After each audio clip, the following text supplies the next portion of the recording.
الحمد لله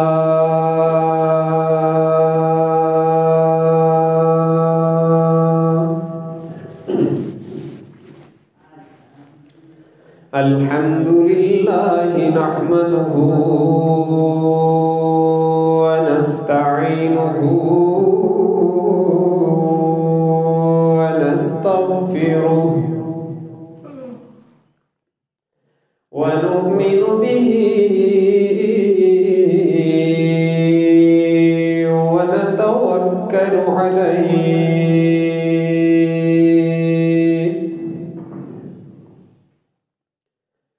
ونعوذ بالله من شرور أنفسنا ومن سيئات أعمالنا من يهده الله فلا مضل له ومن يضلله فلا هادي له ونشهد أن لا إله إلا الله وحده لا شريك له ونشهد أن سيدنا وسندنا وشفيعنا وقائدنا الأعظم وهادينا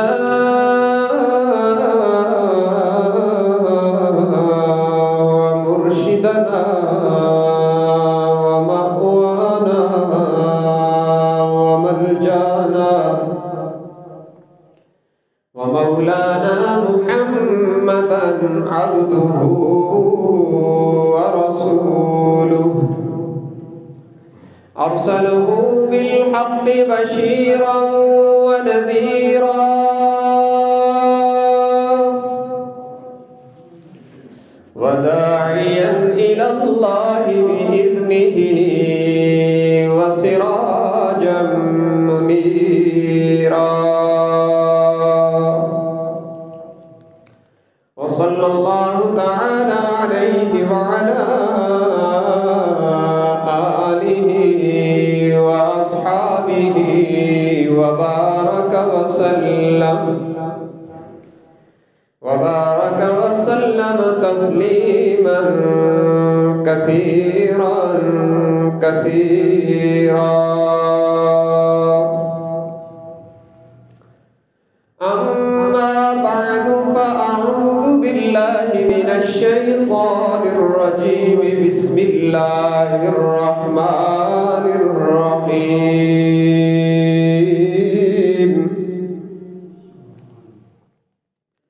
والذين يقولون ربنا هب لنا من أزواجنا وذرياتنا قرة أعين واجعلنا للمتقين إماما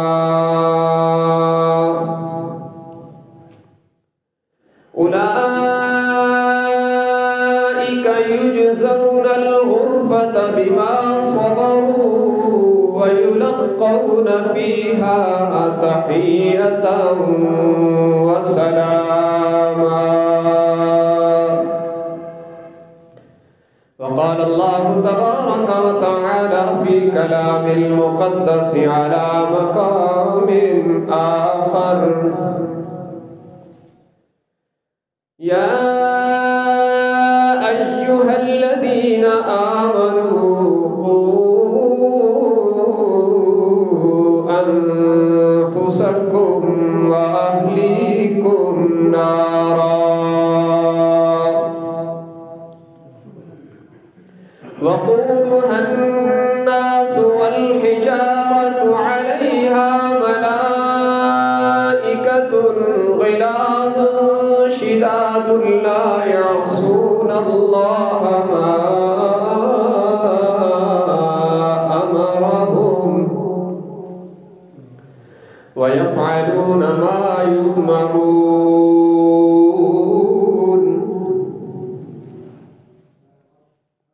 وقال النبي صلى الله تبارك وتعالى عليه وسلم أكرموا أولادكم. وقال النبي صلى الله تبارك وتعالى عليه وسلم خيركم خيركم لأهلكم وأنا خيركم لأهلي، أو كما قال النبي صلى الله تبارك وتعالى عليه وسلم صدق الله وصدق رسوله النبي الأمي الهاشمي الأمين الكريم، ونحن على ذلك لمن الشاهدين والشاكرين والحمد لله رب العالمين. إن الله وملائكته يصلون على النبي يا أيها الذين آمنوا صلوا عليه وسلموا تسليما. اللهم صل على محمد وعلى آل محمد كما صليت على إبراهيم وعلى آل إبراهيم إنك حميد مجيد. اللهم بارك على محمد وعلى آل محمد كما باركت على إبراهيم وعلى آل إبراهيم إنك حميد مجيد.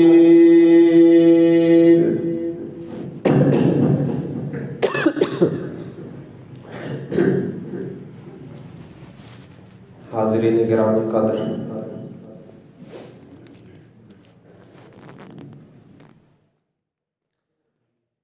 رشتہ داریوں کو نبھانے کی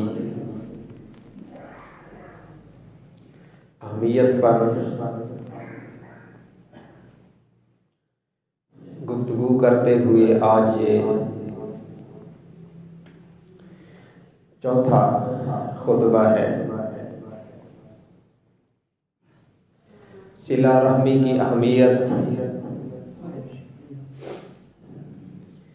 اور پھر جسمانی رشتوں میں سب سے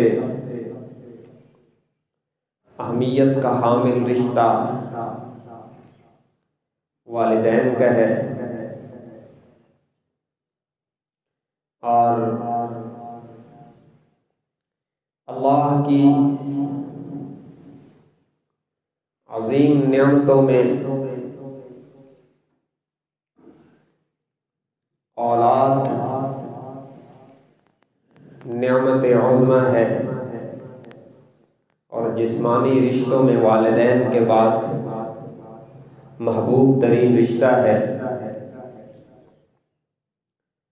ان عنوانات پر گزشتہ جمعوں کے خطبات میں گفتگو ہو چکی ہے۔ گزشتہ جمعۃ المبارک میں یہ عرض کیا گیا تھا کہ تربیت اولاد والدین کے ذمے ہے، مگر والدین کو تربیت محبت، شفقت اور حکمت کے ساتھ کرنی چاہیے، اور اگر کہیں سختی کرنا ناگزیر ہو تو تب بھی سزا جرم سے زیادہ نہیں ہونی چاہیے۔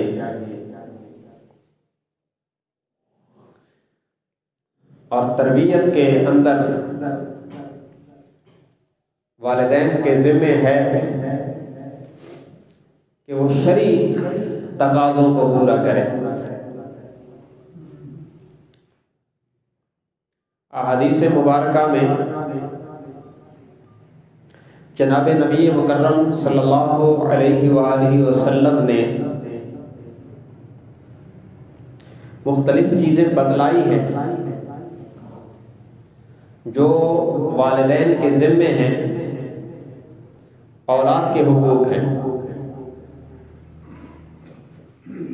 بچہ جب پیدا ہو تو اس کے کانوں میں اذان دلوائیں، اور اگر ہم روایات کا جائزہ لیں تو یہ بھی معلوم ہوتا ہے کہ بچوں کے کانوں میں اذان کے لیے کسی اچھے آدمی کا انتخاب کرنا چاہیے۔ موحد کی زبان سے جب اللہ اکبر کی صدا نومولود کے کانوں میں جاتی ہے تو گویا اس کی پہلی ایمانی ویکسینیشن ہو جاتی ہے۔ کسی مشرک کی زبان سے اگر اللہ اکبر کی صدا ہوگی تو وہ بے روح ہوگی۔ الفاظ میں تفاوت نہیں، لیکن ملا کی اذان اور ہے، مجاہد کی اذان اور، پرواز ہے دونوں کی اسی ایک جہاں میں، کرگس کا جہاں اور ہے، شاہی کا جہاں اور۔ تو جس کا یقین اللہ کی ذات پر جتنا پختہ ہوگا اتنا ہی اس کے الفاظ میں اثر ہوگا۔ تو اچھے بندے سے اذان دلوانے کی بھی اہمیت ہے۔ اور اسی طرح والدین کے ذمے ہے، بیٹا پیدا ہو یا بیٹی پیدا ہو، اچھے بندے سے گھٹی دلوانے کا انتظام کرنا چاہیے۔ بزرگان دین نے لکھا ہے، خصوصاً امام غزالی رحمۃ اللہ علیہ نے، کہ پہلے دور میں جب عورت کو امید لگ جاتی تو والدین اچھی گھٹی کی تلاش کرنا شروع کرتے تھے۔ لوگوں سے شہد دم کروانا، کھجور کسی بزرگ سے چسوا کے اس کو رکھ لینا، یہ اہتمام پہلے دور میں کیا جاتا تھا، اور اس کی بھی تاثیر ہے۔ اور یہی وجہ ہے کہ حضرات صحابہ کرام رضوان اللہ علیہم اجمعین کے حالات میں یہ تو ملتا ہے کہ انہوں نے شادی جیسے اہم موقع پر جناب نبی مکرم صلی اللہ علیہ وسلم کو نہیں بلایا۔ ایک ایسا بھی حدیث میں موقع آیا ہے، حضرت عبد الرحمن ابن عوف رضی اللہ تعالیٰ عنہ شادی کی، اور یہ حضرت عبد الرحمن ابن عوف وہ ہیں جو 10 مبشرہ میں ہیں، یعنی وہ 10 صحابہ کرام جن کو ایک ہی مجلس میں نام لے کر حضور علیہ السلام نے فرمایا یہ جنتی ہیں، ان میں حضرت عبد الرحمن ابن عوف بھی شامل ہیں۔ حضور علیہ السلام کی محفل میں آئے تو آپ نے دیکھا کہ کپڑے پر کوئی رنگ لگا ہوا ہے۔ آپ نے فرمایا عبد الرحمن یہ کپڑے پر رنگ کیسا ہے؟ تو انہوں نے عرض کیا کہ میں نے شادی کی ہے۔ آپ علیہ السلام نے شکوہ بھی نہیں کیا کہ تو نے مجھے بلایا نہیں۔ آپ نے فرمایا اچھی بات ہے، ولیمہ کر لیں۔ یعنی شادی جیسی اہم موقع پر بھی حضور علیہ السلام کو نہ بلانا ثابت ہے۔ اس سے یہ بھی ثابت ہو گیا کہ اگر کوئی دوست، کوئی قریبی آپ کو شادی میں نہ بلائے تو خواہ مخواہ اس سے ناراض نہیں ہو جانا چاہیے۔ لیکن بچوں کو گھٹی دلوانے کے معاملے میں صحابہ کرام اس کا اہتمام کرتے تھے کہ حضور علیہ السلام سے گھٹی دلوائی جائے۔ اور یہ گھٹی اثر بھی دکھاتی ہے۔ حضرت حسین رضی اللہ تعالیٰ عنہ کو نبی علیہ السلام نے اپنا لعاب مبارک ان کے منہ میں ڈالا، اور حضرت عبداللہ ابن زبیر رضی اللہ تعالیٰ عنہ یہ وہ پہلے بچے ہیں جو مدینہ منورہ میں جا کر مہاجرین کے ہاں پیدا ہوئے۔ جب صحابہ کرام مکہ مکرمہ سے ہجرت کر کے مدینہ منورہ گئے تو مدینہ منورہ کے یہودیوں نے مشہور کر دیا کہ ہم نے ان پر جادو کر دیا ہے، ان کے ہاں لڑکا پیدا نہیں ہوگا۔ تو حضرت عبداللہ ابن زبیر پہلے لڑکے پیدا ہوئے جس پر مسلمانوں کو اجتماعی خوشی ہوئی، اور یہود کی وہ بات اللہ نے جھوٹی کر دی۔ تو ان کو بھی نبی علیہ السلام نے اپنا لعاب دہن ڈالا، اور دونوں کی زندگی میں اس لعاب کا اثر نظر آیا، بلکہ وقت شہادت تک اس لعاب نے اثر دکھایا کہ دونوں نے سر کٹایا ہے، جھکایا نہیں۔ یہ گھٹی کی بھی تاثیر ہوتی ہے، اس لیے والدین کے ذمہ ہے کہ اچھے بندے سے گھٹی دلوائیں، اور جہاں تک ہو سکے نیک آدمی سے اذان دلوائیں، اس کے کان میں پہلی تکبیر کی صدا اپنے اندر جو بہترین آدمی ہے اس سے اذان دلوائیں تاکہ اس کے کانوں میں پہلی تکبیر کی صدا بہترین بندے کی جانی چاہیے۔ اس کے بعد والدین کے ذمہ ہے کہ اس کا نام اچھا رکھے۔ ہمارے آج کے دور کا المیہ ہے، لوگ نام بناتے ہیں، پہلے والے نام رکھتے نہیں ہیں۔ کوئی لفظ ادھر سے جوڑا اور کوئی ادھر سے جوڑا اور نام رکھ دیا۔ نام رکھنے کی شریعت میں اہمیت ہے، اور باقاعدہ آپ صلی اللہ علیہ وسلم نے اگر کسی صحابی یا صحابیہ کا نام ایسا تھا جو نامناسب تھا، حضور علیہ السلام نے بدل دیا، اور عبد الرحمن، عبداللہ یہ وہ نام ہے جن کے متعلق نبی علیہ السلام نے پسندیدگی کا اظہار فرمایا۔ تو جو نام حضور علیہ السلام نے پسند فرمائے یا حضور علیہ السلام کے سامنے آئے اور آپ نے ان پر خاموشی اختیار فرمائی اور ان کی تردید نہیں کی، انہیں تبدیل نہیں کیا، وہ خدا و رسول کی بارگاہ میں مقبول نام ہے،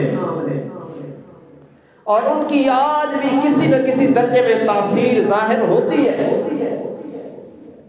اس لیے بچوں کے وہ نام رکھنے چاہیے جن کا معنی بھی اچھا ہو اور کردار بھی اچھا ہو، مطلب ہے کسی اچھی شخصیت کا نام ہو تو وہ نام رکھنے کی کوشش کرنی چاہیے، نام بنانے نہیں چاہیے۔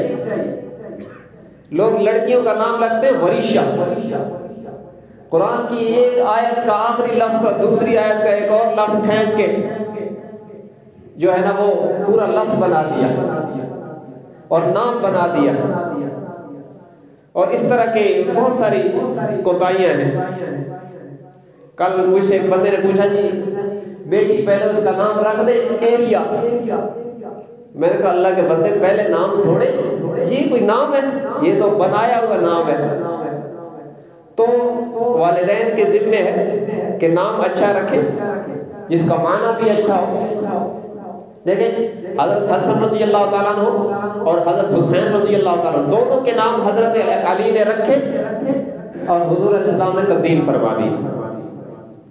دونوں کے بارے حضرت علی نے نام رکھا حرب، حرب کا معنی ہے جنگ، چونکہ حضرت علی کا جنگی ذوق تھا، جہادی ذوق تھا، تو نام رکھا حضرت حسن کا حرب۔ آپ نے فرمایا یہ میرا بیٹا حرب نہیں، یہ حسن ہے، ان ابنی ھذا سید لعل اللہ ان یصلح بین فئتین عظیمتین من المسلمین۔ فرمایا یہ میرا بیٹا حسن سردار ہے، اور ایک وقت آئے گا کہ یہ مسلمانوں کے دو عظیم گروہوں کے درمیان صلح کروا دے گا۔ اور یہ پیشن گوئی پوری ہوئی جب حضرت علی کی شہادت کے بعد 6 ماہ بعد حضرت حسن رضی اللہ تعالی عنہ نے حضرت معاویہ کے ہاتھ پر بیعت کر کے ان سے صلح کر کے مسلمانوں کے 2 عظیم لشکروں کو جوڑ دیا۔ تو نام اچھا رکھنا چاہیے۔ پھر جب بچہ بولنے لگے تو والدین کے ذمہ ہے کہ سب سے پہلے اس کی زبان پہ کلمہ رکھے۔ جب وہ آ با تا کرنے لگے تو اس کو کلمہ طیبہ سکھائیں۔ ایک حدیث میں آتا ہے کہ جس نے بچہ ہو یا بچی ہو اس نے بولنا سیکھا اور اس کے والدین نے ماں باپ نے اس کو کلمہ سکھایا سب سے پہلے۔ جب وہ کلمہ پڑھنے لگے ماں باپ سب سے پہلے بچے یا بچی کی زبان پہ کلمہ جاری کروا دیں۔ فرمایا کہ یہ نفاق سے بری ہیں، یہ منافق ہو کے نہیں مریں گے۔ کتنی بڑی گارنٹی دے دی، اور ہمارا دھیان بھی نہیں ہے۔ ہم بچہ بولنے لگے تو کہتے ہیں اس کو کہو بابا، چاچا، امی۔ یہ لفظ ٹھیک ہے، یہ لفظ اچھے ہیں، لیکن اللہ کے نبی کی تعلیم یہ ہے کہ جب بولنے لگے سب سے پہلے اس کو کلمہ سکھاؤ، اور جب عمر کچھ اور بڑھے اور اس کی میموری آن ہو دماغ کی یاد کرنے کی، تو اس کو حدیث میں ہے کہ اس کو اسماء حسنہ سکھاؤ۔ یہ جو اللہ کے 99 نام ہیں، هو اللہ الذی لا الہ الا هو عالم الغیب والشہادۃ هو الرحمن الرحیم الملك القدوس السلام المؤمن المهيمن العزيز الجبار المتكبر سبحان الله عما يشركون الخالق البارئ المصور۔ یہ جو 99 نام ہیں، یہ نام بچوں کو یاد کروائیں۔ یہ بچپن کی بچپن تک نہیں بھولتی، یہ نام بچپن سے یاد کروائے جائیں گے تو ساری زندگی انشاءاللہ نہیں بھولیں گے۔ اور رب العالمین نے فرمایا وَلِلَّهِ الْأَسْمَاءُ الْحُسْنَى فَادْعُوهُ بِهَا۔ اللہ کے اچھے اچھے نام ہیں، ان کے ساتھ اللہ کو پکارا کرو، یا اللہ، یا رحمان، یا رحیم، یا ملک، یا قدوس وغیرہ۔ تو جب بچوں کو یاد ہوں گے تو پھر دعاؤں میں پکاریں گے، اور یاد کرنے والے، یاد کروانے والے ماں باپ ہو سکتا ہے قبر کی پاتال میں اتر جائیں، لیکن دنیا میں جب بچہ کہے گا یا رحمان، یا رحیم، یا اللہ، اس پر بھی رحمتوں کی برسات ہوگی اور تیری اور میری قبر بھی ٹھنڈی ہوگی۔ تو یہ تربیت کا حصہ ہے، ہم اسماء حسنہ یاد کروائیں۔ اور جب پڑھنے کے قابل ہو، اللہ کے نبی نے فرمایا کہ جب 7 سال کے ہو جائیں تو نماز کی ترغیب دو،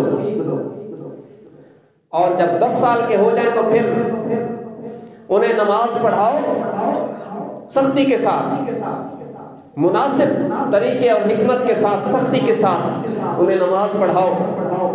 اور آپ اندازہ لگائیں 7 سال تک نماز کا بھی لگاؤ، اور یہ کہتے ہیں 4 سال کے ہو سکول میں چھوڑ دو۔ ابھی اس بیچارے نے صحیح طرح بولنا بھی نہ سیکھا ہو تو اس کو ٹیچروں کے حوالے کر دو اور ماں باپ سے دور کر دو۔ اور یاد رکھنا ہماری جو تعلیم ہے اس میں زیادہ تر کاروبار ہے۔ اللہ کے نبی فرما رہے ہیں 6 سال کے بچے کو نماز کبھی نہ کہو، 7 سال کے ہو جائیں تو نماز کی ترغیب شروع کرو، سختی نہ کرو۔ وہ کہتے ہیں 4 سال کا ہو تو ہمارے حوالے کر دو۔ 7 سال تک والدین کو کہا ہے کہ کوئی بات نہ کہو، ان کو صرف پیار کرو ان سے۔ یہ جب اس طرح کا پیار ماں باپ سے ملے گا تو بڑے ہو کر ماں باپ سے مانوس ہوں گے۔ جب 4 سال کا ہو اور اس کی عقل کی میموری آن ہونے لگی ہے اور والدین نے اس کو دور کر دیا اور ٹیچروں کے حوالے اور ٹیوشنروں کے حوالے ہے، تو وہ بیچارہ کیا کرے گا بڑے ہو کر؟ تو بہرحال ان کو 7 سال میں نماز کی ترغیب، 10 سال میں پڑھاؤ، پھر اس کے بعد تربیت کے مراحل ہیں، ان کو دین کی تعلیم دو، قرآن پڑھاؤ، دنیا کی ضرورت کی تعلیم بھی پڑھائیں، کوئی منع نہیں ہے، لیکن اس طرح نہ ہو کہ بالکل دنیا ہی دنیا پڑھائیں اور دین سے محروم کر دیں. دین بھی پڑھاؤ، قرآن پڑھیں، نماز سیکھیں، فرائض و واجبات کا علم اپنی حد تک انہیں ضرور سکھائیں. بچوں کو، بچیوں کو ضرورت کی حد تک دنیا کی تعلیم بھی پڑھائیں، فنون سکھائیں. اس طرح کر کے جب تربیت ہو، کوشش یہ ہو. اور انسان جو ہے نا، کوشش انسان کے حق میں ہے، کوشش انسان کے بس میں ہے، نتیجہ اللہ کے اختیار میں ہے. توکل بھی اسی کا نام ہے کہ بندہ اسباب کی دنیا میں اللہ نے جتنا اختیار دیا ہے وہ لگائے، نتیجہ رب کے حوالے کر دے. بچوں کے معاملے میں جو قرآن کا طرز ہے اور جو حدیث سے معلوم ہوتا ہے وہ یہی ہے، بچوں کی، بچیوں کی اچھی تربیت کی کوشش کرو، اس کوشش کا نتیجہ اللہ سے مانگو.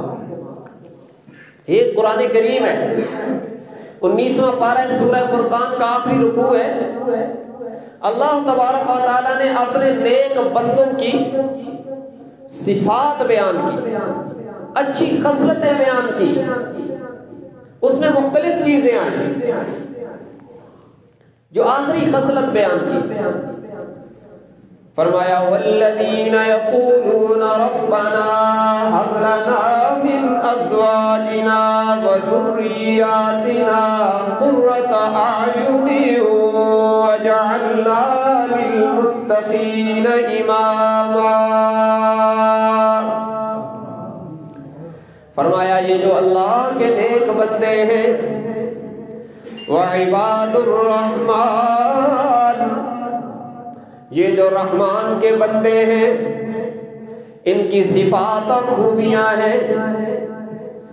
وعباد الرحمن الذین یمشون علی الارض ہونا واذا خاطبهم الجاہلون قالوا سلاما.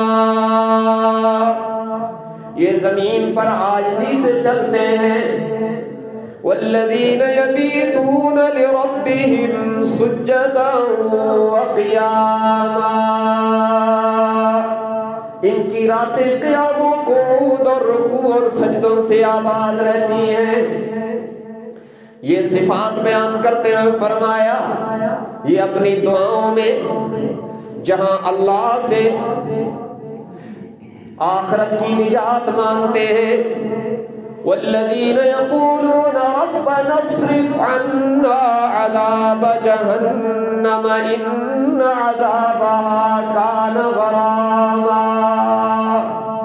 جہاں یہ عذاب جہنم سے پناہ مانگتے ہیں، جہاں ان کے اندر ایمان اور عمل صالح کی صفات نظر آتی ہیں، جہاں ان کے کردار سے توبہ کی خوبی عیاں ہوتی نظر آتی ہے، جہاں ان کی خوبیوں میں یہ ہے کہ وہ لغو باتوں سے اعراض کرتے ہیں، برائی کو دیکھ کر نظریں چرا کے گزر جاتے ہیں، وہیں ان کی خوبی یہ ہے کہ دامن پھیلا کر، ہاتھ اٹھا کر رب العالمین کے حضور التجائیں کرتے ہیں. ربنا هب لنا من ازواجنا وذریاتنا قرۃ اعین. اے ہمارے رب، ہماری گھر والیوں کو بھی اور ہماری اولاد کو بھی اس طرح بنا دے کہ ان پر نظر پڑے تو آنکھیں ٹھنڈی ہو جائیں.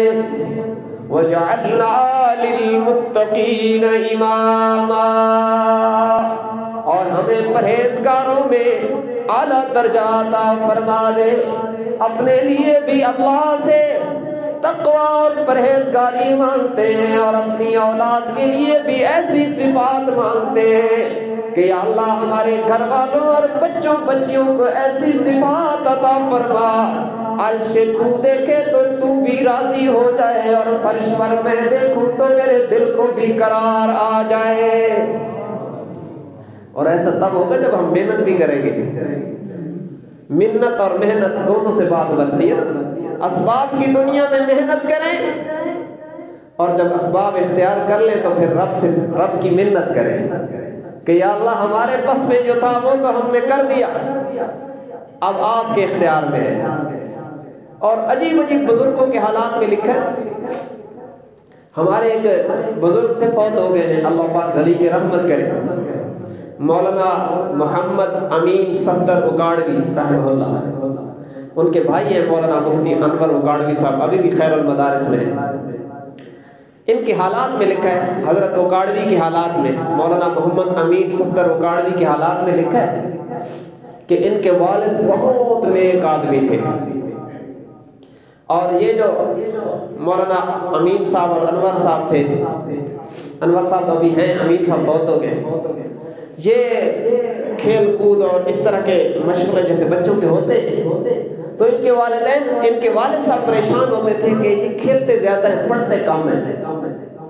تو ان کے حالات میں لکھا ہے کہ ان کے والد تہجد کے بعد ہاتھ اٹھاتے اور دعا کرتے کہ یا اللہ میں کوشش کرتا ہوں ان کو پڑھانے کی، یہ پڑھتے نہیں ہیں، یا اللہ امین اور انور کو بغیر پڑھے علم عطا فرما.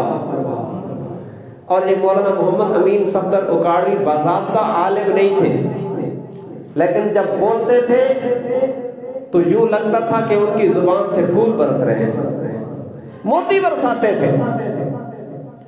تو جب ان کے حالات میں یہ چیز آئی کہ ان کے والد یہ دعا کرتے تھے، تو اس وقت سمجھ میں آیا کہ ان کے پیچھے ان کے والد کی دعا کی تاثیر بول رہی ہے.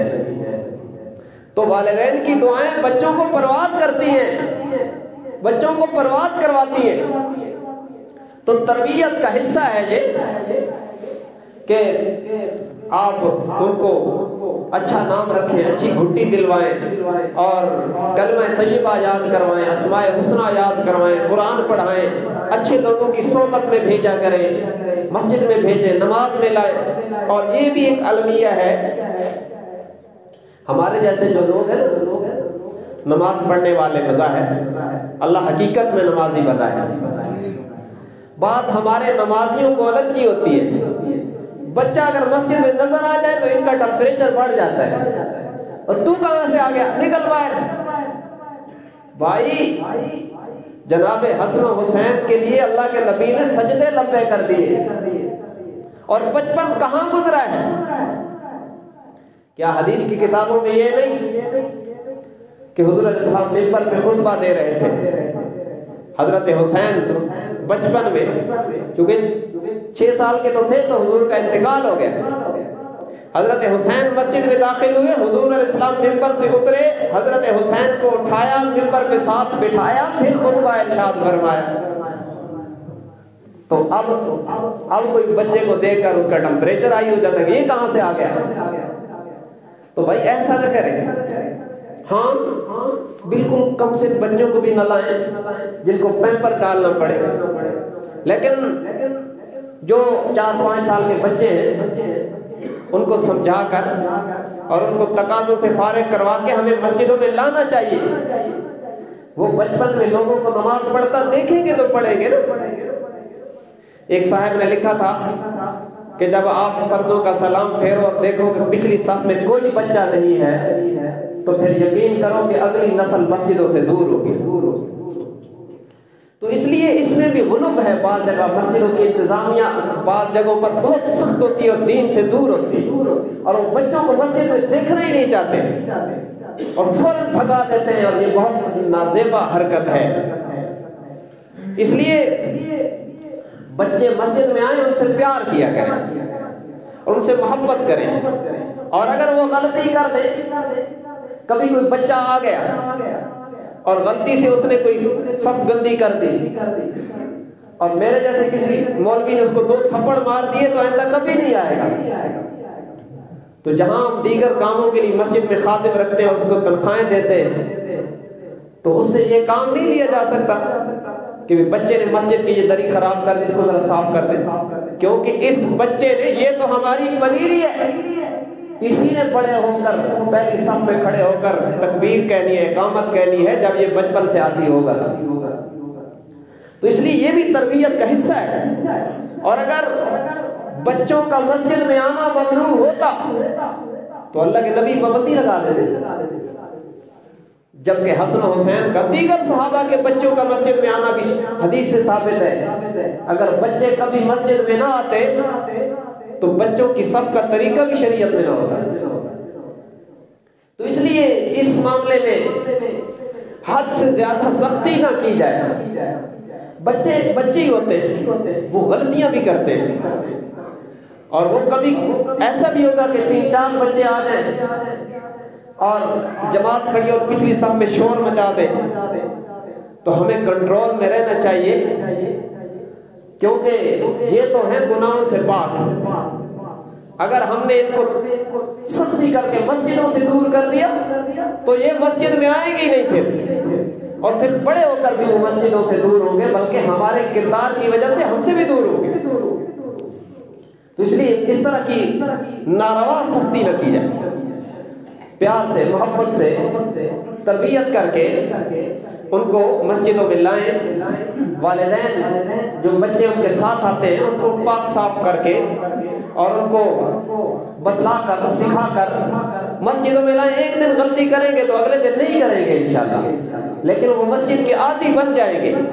بڑے ہو کر بھی پھر وہ مسجدوں میں آئیں گے، اور اس والد کے لیے صدقہ جاریہ بھی بنے گے انشاءاللہ جس نے مسجد کی راہ دکھلائی ہے، اور اس بزرگ کے لیے صدقہ جاریہ بنیں گے جس کے پیار سے متاثر ہو کر وہ مسجد کے عادی بنے. تو یہ بھی تربیت کا حصہ ہے. بہرحال بچوں کی تربیت اہم ترین چیز ہے، اور اگر ہم نے اس میں کوتاہی کی اور کوئی پتہ نہیں بچہ کیا کر رہا ہے کیا نہیں کر رہا. بعض لوگ کہتے ہیں کہ ہم نے تو بچوں کو کبھی پوچھا ہی نہیں، جہاں جائیں ان کی مرضی، جو پڑھیں ان کی مرضی، اور جس سے ملے ان کی مرضی. اتنی آزادی بھی شریعت نہیں دیتی. والدین کو بچوں پر نظر رکھنی چاہیے. کہاں جاتے ہیں، کس سے ملتے ہیں، نماز پڑھتے ہیں نہیں پڑھتے، مسجد میں آتے ہیں نہیں آتے، یہ چیزیں والدین کی نگاہ میں جانی چاہیے. بری مجلس تو نہیں اٹینڈ کرتے، ان سے روکنے کی تدبیریں کرنی چاہیے. نماز پڑھتے ہیں یا نہیں پڑھتے اس کے اہتمام کی فکر کرنی چاہیے. باقاعدہ قرآن میں اس کو متعین کر کے بیان کیا ہے. یہ سورہ تحریم ہے، 28واں پارہ، سورہ تحریم کا پہلا رکوع.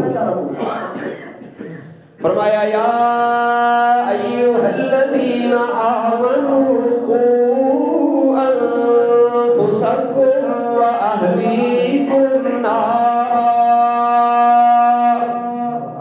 وقودها الناس والحجارة علیہا ملائکۃ غلاظ شداد لا یعصون اللہ ما امرهم ویفعلون ما یؤمرون.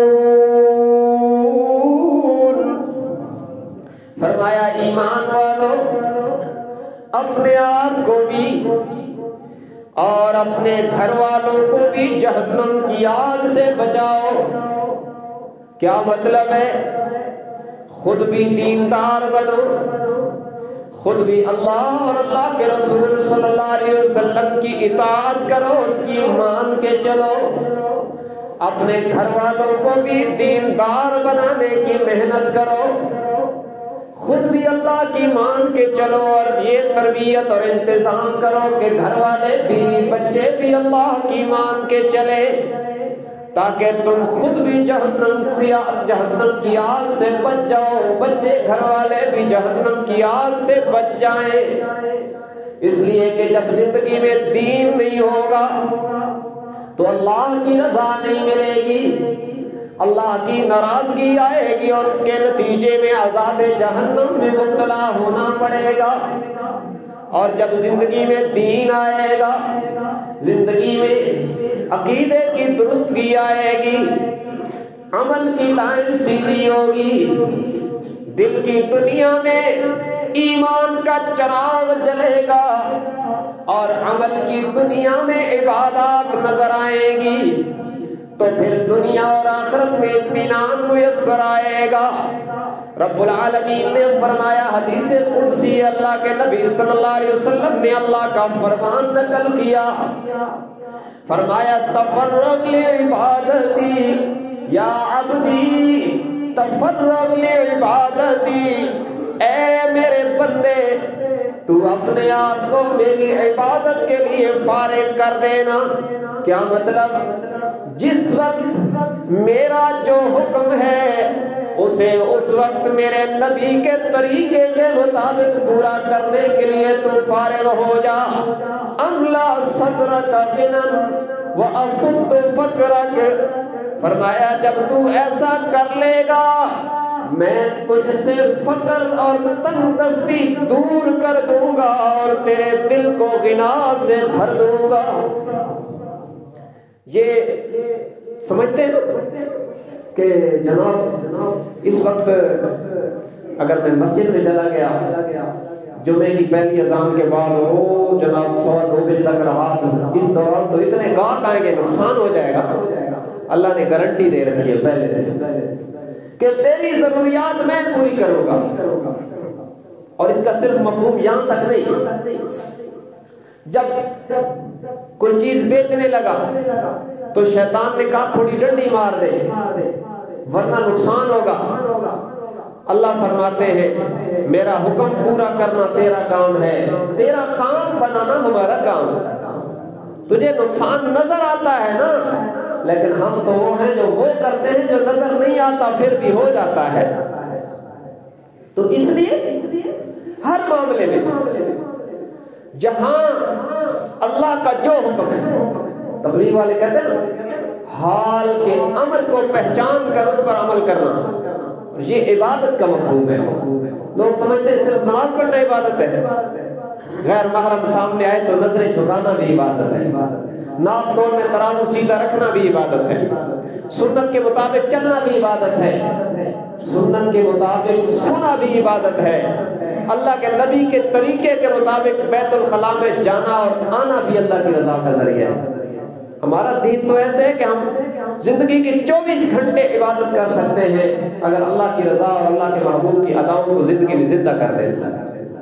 ہم کاروبار کریں گے عبادت کا ثواب بھی ملتا رہے گا۔ تو بہرحال بات لمبی ہو رہی ہے۔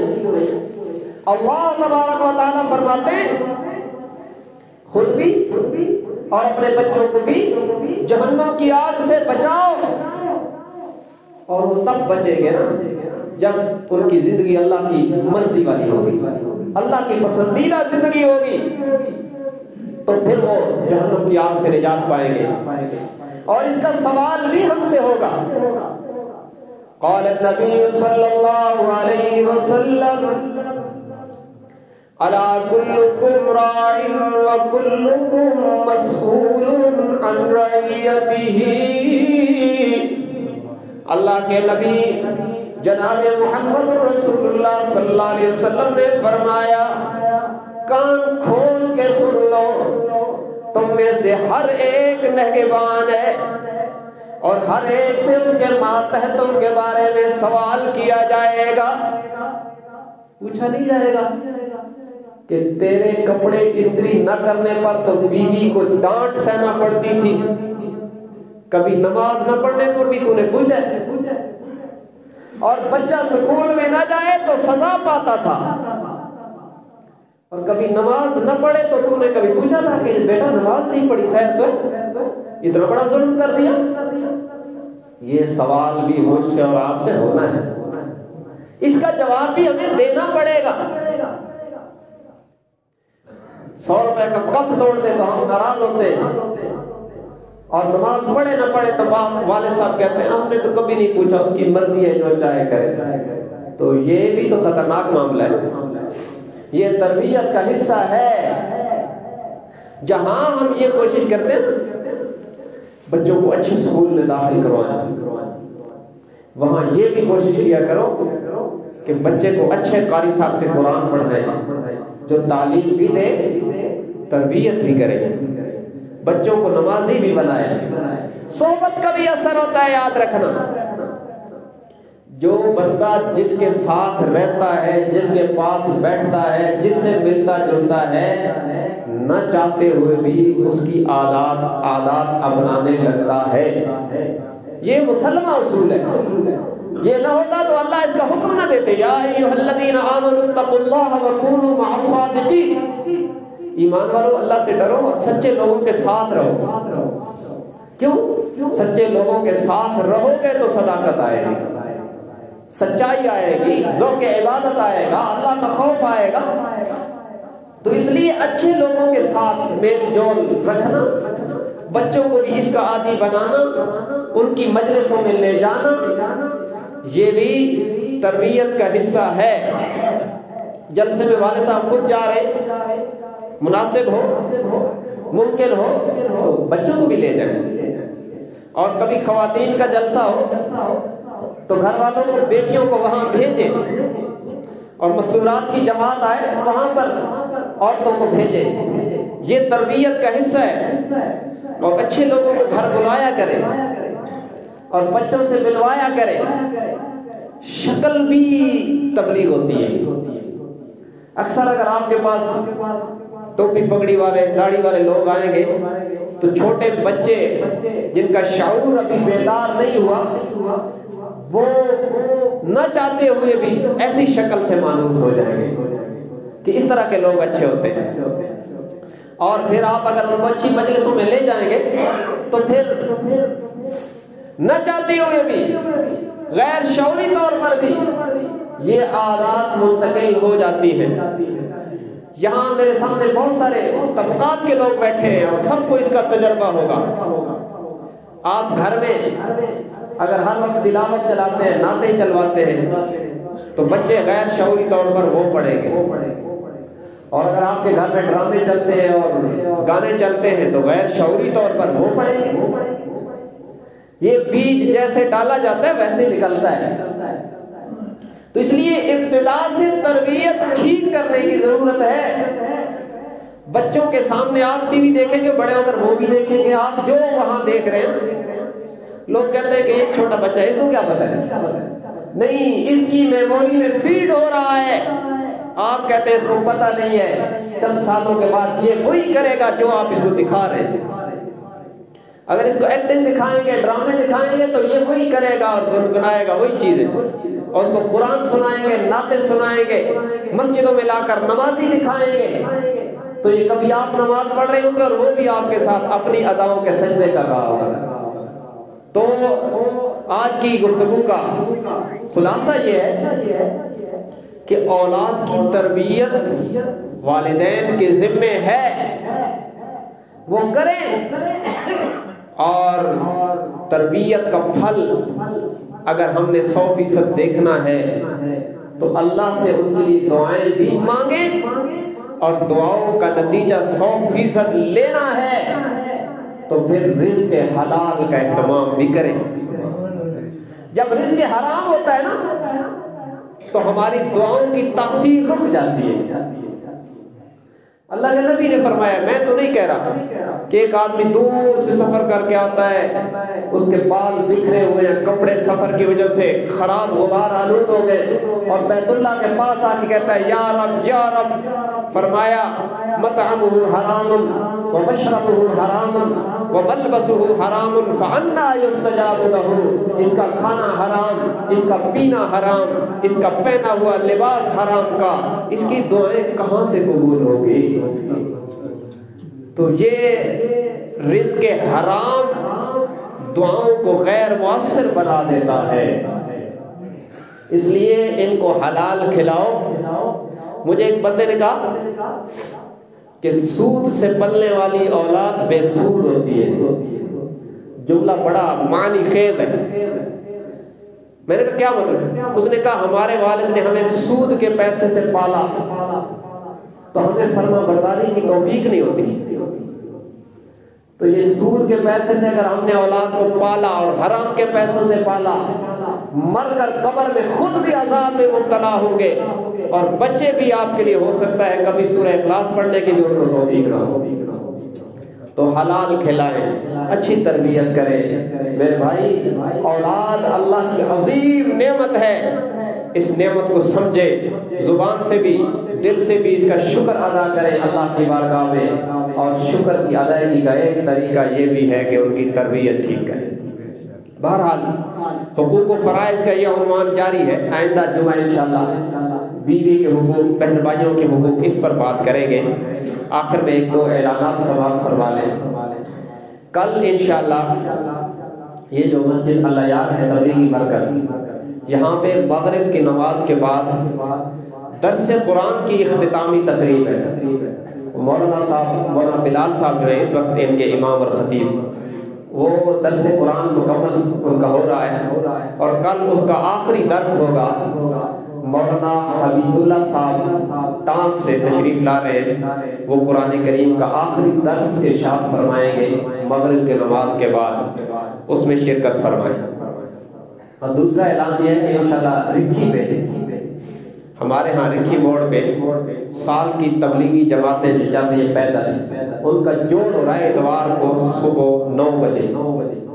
تو یہ بھی بڑا مبارک موقع ہوتا ہے کہ مختلف اطراف سے چلنے والے اللہ کے بندے جنہوں نے دین کے لیے، اللہ کی رضا کے لیے اپنا گھر بار چھوڑا اور اپنا مال جان لگا کر دین کی اشاعت کے لیے نکلے ہیں، ان کے ساتھ ملنا، ان کی مجلس میں جانا بہت بڑی سعادت کا ذریعہ ہے.